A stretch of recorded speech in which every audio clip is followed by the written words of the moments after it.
Story 1. Those weird bubble shirts in the early 2000s that were supposed to be one size fits all. They were like the texture of an egg carton, so they would stretch like crazy. Story 2. My girlfriend hates that every time she finds a shirt or sweater that she likes now, it's always a crop top. It seems like it's been that way for a few years too, because I remember the same conversation from this time last year. Story 3. The current trend where already attractive, normal-looking women get a bunch of lip filler that makes their mouths look like they're having an allergic reaction, and removing the buccal fat from the cheeks. Story 4. Sag pants to the extreme where most or all of the buttocks aren't covered. I've seen a couple of kids sagged with the belt almost on their knees, so they're basically walking along in their underwear. Why did anyone ever think this was a good idea? Story 5. Paying hundreds, if not thousands, of dollars for basketball shoes and not using them to play. Heaven help them if they get creases near the toe box by the simple biomechanical action of walking in said shoes. Story 6. I'm 66. I've seen some pretty crazy and ugly fashions, but the strangest is hands down the low-hanging, I'll just my diapers pants that the hip-hop genre made popular. Story 7. For about a year, and never before or since, cold shoulder shirts were everywhere in women's fashion back in 2016. These were normal shirts, but for some reason, the shoulders were inexplicably missing. Almost as quickly as they became popular, they became dated. I've seen fashion trends come and go, but the speed at which the cold shoulder became passé was supersonic. Story 8. Definitely the early 2000s punk phase where everyone thought wearing a studded belt and a pair of checkerboard Vans made them rebellious. Sorry, but you were just a poser, Karen. Story 9. Remember the emo days? The fashion, the makeup, accessories, and hairstyles? I was one of those not just who witnessed but also tried that fashion trend. Story 10. In the early 80s, there were hair feathers and spike bracelets. Girls wore off-the-shoulder baggy shirts where the collar was cut out. Leg warmers, stirrup pants. My jeans were so tight, so holy. I wore half shirts and sleeveless shirts cut almost to the waist. Shorts for guys were actually short. Pastels and neon were a thing for a season or two for boys and girls. I also had a mullet. Story 11. Men's pants falling off their butts with the belt tight to keep them from falling all the way down. I thought that trend was long over, but someone was wearing them just that way when I went out shopping recently. Yikes. Story 12. In the time of frullets, guys with their hair shaved short except for bangs, there was a fashion in some circles that espoused the correct way to wear one's hat was to perch it delicately on top of one's hair. Not to pull it onto their head, but to rest delicately atop their due. Story 13. I cannot get over the current trend of Crocs, or any sandals with shin-high socks. I mean, Crocs alone becoming fashionable beggars belief, but with shin-high white socks? That's a granddad who has given up walking to the letterbox to fetch the paper. Get it together, guys. Story 14. I remember a brief but insane period of time in the 2010s where every tween had to have neon-colored fake feathers in their hair. I myself had a long, thin pink and yellow one prominently hanging in my hair for a while, and I thought I was the coolest person ever. Story 15. In the 90s, 17 magazine occasionally picked a high school from around the country and profiled its fashion trends. We were chosen. The magazine made sure to note how many of us wore socks and sandals. Story 16. I will never understand how people think flat bill hats look appealing. At best, it looks unsophisticated and unpleasant. If you are a little older, it looks like that Steve Buscemi meme trying to fit in with kids. Story 17. I don't understand the returns of the bowl cut and mullet. They look absolutely ridiculous, like the person with the cut is playing a prank on everyone. But then again, I'll also never understand why grown men wear Crocs either. Story 18. Pacifiers. I believe it started in the rave culture as something to suck on when you were rolling. Somehow, the trend began flowing into tween culture, and there were colorful necklaces with pacifiers on them at Claire's. It was weird. Story 19. Crocs are becoming popular again after they became a laughingstock 20 years ago. That, and guys with hairstyles that look like they're on the Brady Bunch. I don't know what to think. Story 20. Are speech patterns considered fashion? If so, it is a tie between upspeak and whatever that annoying barista voice is. Vocal fry, maybe? Upspeak is making a statement but with the intonation of a question. Natasha Leggero covered it. The other one is the video clip everyone has seen from Loudermilk with Ron Livingston and Maddie Phillips. Story 21. Apologies if someone has already posted this, but sleeveless tops with only one shoulder strap. These were once popular for women's tops, and I think they're making a comeback. To be fair, if there were suddenly a trend for one-shouldered men's tank tops, that would be equally weird. First of all, does that mean you have a favorite shoulder? If not, then do you buy an equal amount of left-sided as right-sided tops, especially if you don't want a weird asymmetric tan? I have so many questions. Of course, I never run into anyone who does this, yet I know well enough to ask such questions, but still. Story 22. These objectively ugly, flashy rubber band bracelets that had different shapes and colors such as dinosaurs, crowns, animals, and anything actually. We used to wear dozens of them on each arm when I was in middle school. We thought we looked cooler the more we had. Story 23. I don't know if it was a fashion trend or not, and I was very little, so they might have been more like a toy, but dealy boppers. I remember they were all over the place for half a year or so. Story 24. Wearing no pants, only leggings. The mere thought of going out like this makes me feel naked and uncomfortable. I used to run around the house like this during fall and winter breaks when I was a kid. Second place is placing your snapback on the top of your head, so there's room for a whole dormouse family to fit inside. Story 25. I don't know if this trend extended past the walls of my high school, but girls used to wear leggings under jean shorts most of the time, paired with high-top Air Forces or filas. Story 26.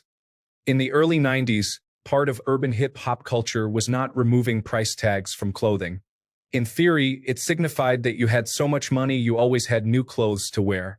In reality, it meant that you could buy something, wear it once, then return it for a refund. Story 27. And of course, the obvious one that's in full bloom today. Ripped, torn, and shredded jeans. You see more skin than pants. Look down, you're probably wearing them right now. As an old guy, I would never wear jeans like that.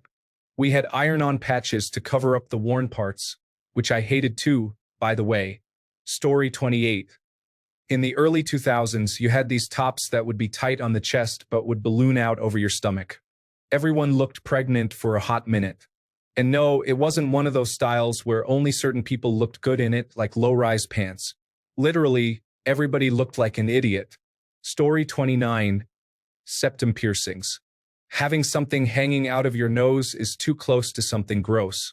And just think about what that metal is covered with on the inside. It seems very strange to me, but I'm sure that was said about a lot of things at different times in history. Story 30.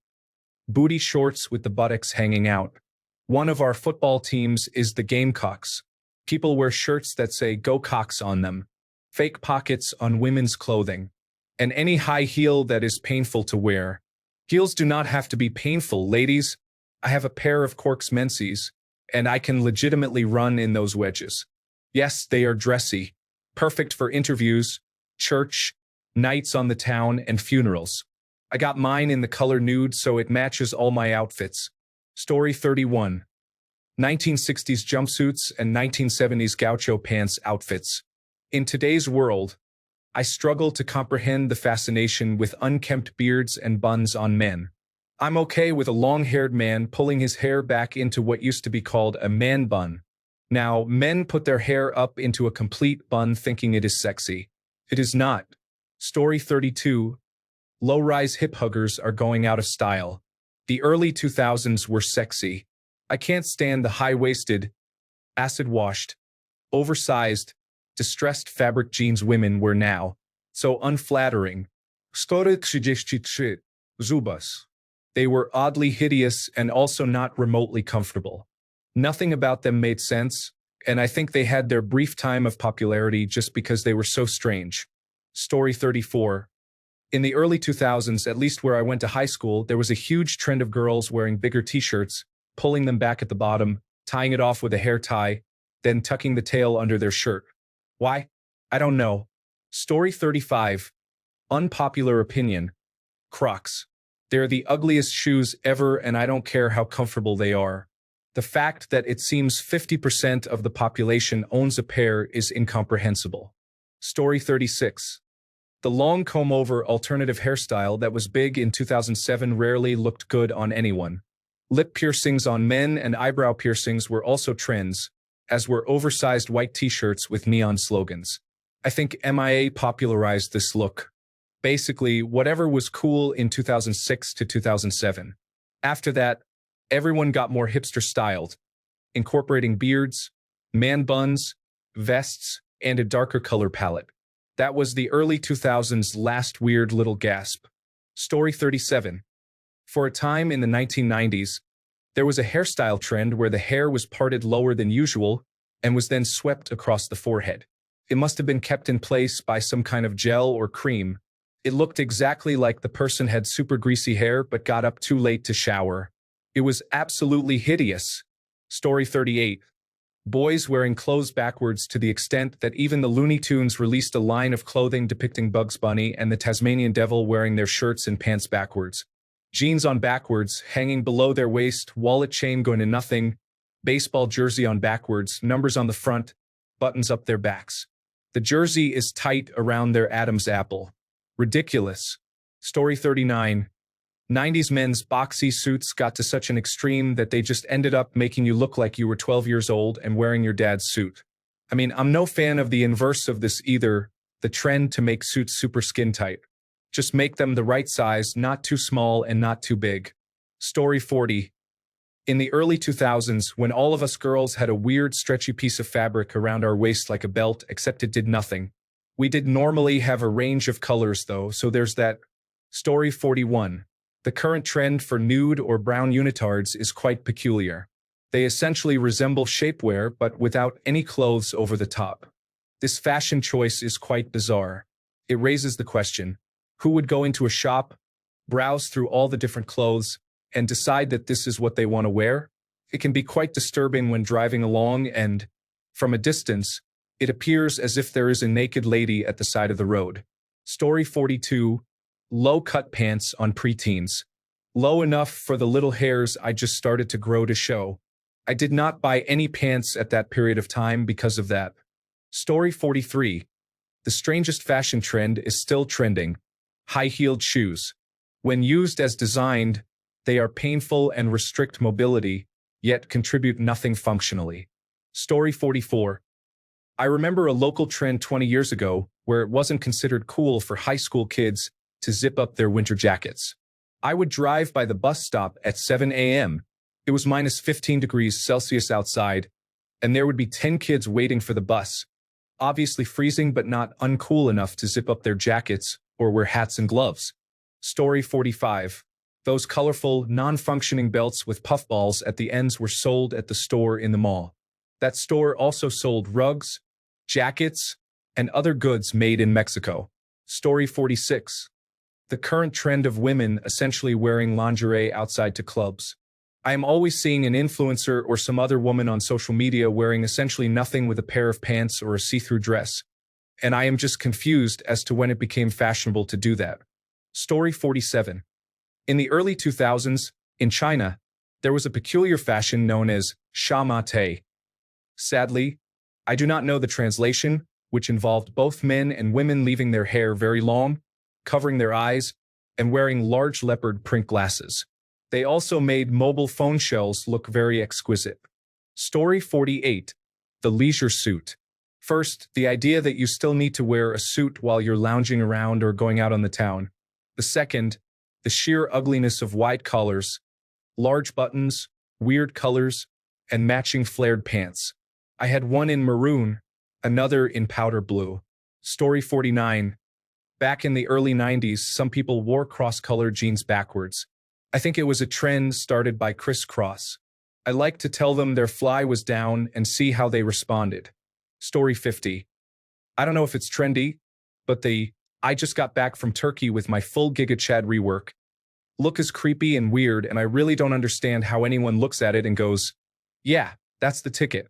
Story 51. I must say, those strange cartoon-like red boots were pretty odd. Pretty much anything that's supposed to be a statement about X, Y, or Z. I understand art is subjective, but it's clothes. Story 52. Paint splatter look. My sister had these shirts in the 80s that looked like she had painted in them. So weird. It wasn't artistic or anything, just random paint. Story 53. When wearing pajama bottoms while out and about was a trend for a moment in the winter of the early 2000s, but some people just can't let it go. And sagging pants that didn't even cover the bottom of your buttocks so it looked like you had a full diaper. That was the stupidest trend ever. Guys would come into the bar where I worked and it looked like they were sitting on the toilet but forgot to pull down their underwear. Story 54. Pinning the ends of your pants in the 80s, I assume, was to prove we weren't hiding cankles. Or maybe it was an overcompensation for bell bottoms in the 70s.